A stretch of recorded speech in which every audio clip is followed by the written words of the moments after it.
Hey, world, it's being willing to come back with another video.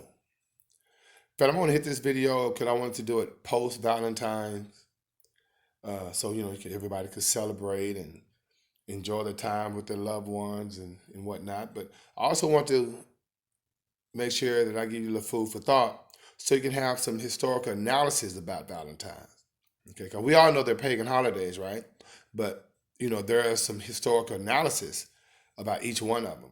And this particular one, Valentine's Day, actually started with there's a priest in the third century. Okay, he's a Roman priest by the name of Valentinus, and the reason why he was significant back then is the Roman emperor named Claudius. They was at war a lot. Rome was, that they had the most powerful army in the world back then, and in order to keep his army, strong, he felt that, if his soldiers got married, they would be less apt to want to go to war, or, or there would be a letdown, right? And so what he did, he prohibited all soldiers from getting married, so because he wanted them to be hardcore, right?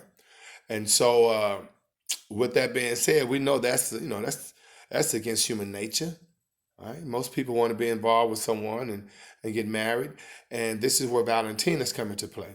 With him being a priest and at that time, he actually would marry soldiers, all right?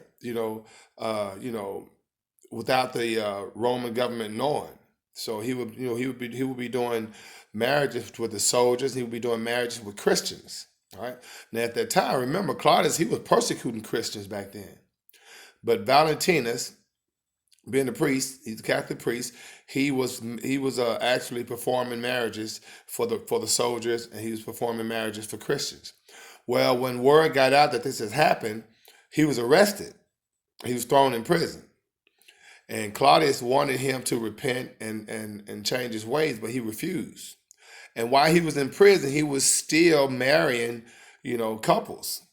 And couples, to show their appreciation, they would send him cards and letters, okay, and they would say Happy Valentine's, right? That's how they would be salutated, and so that's where the notion of sending cards come from.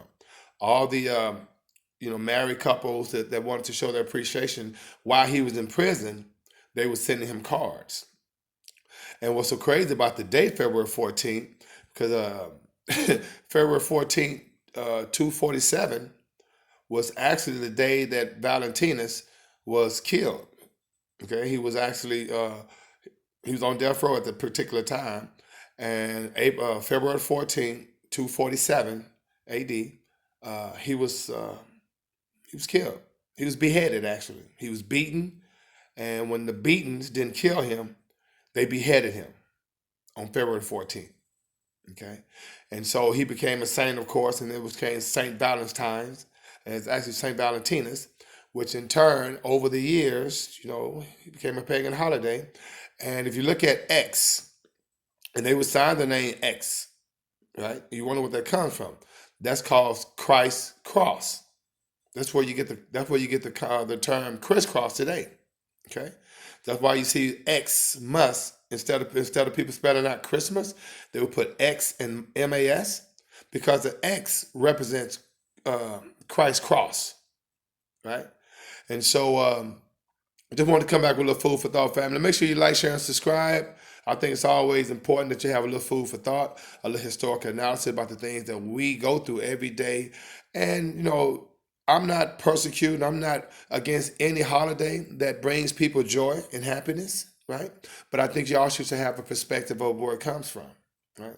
And it would be so interesting if we had this type of perspective, of this type of history about our own origin. Calling us African Americans and not knowing exactly where we come from is disingenuous. So that tells you right there that something is awry.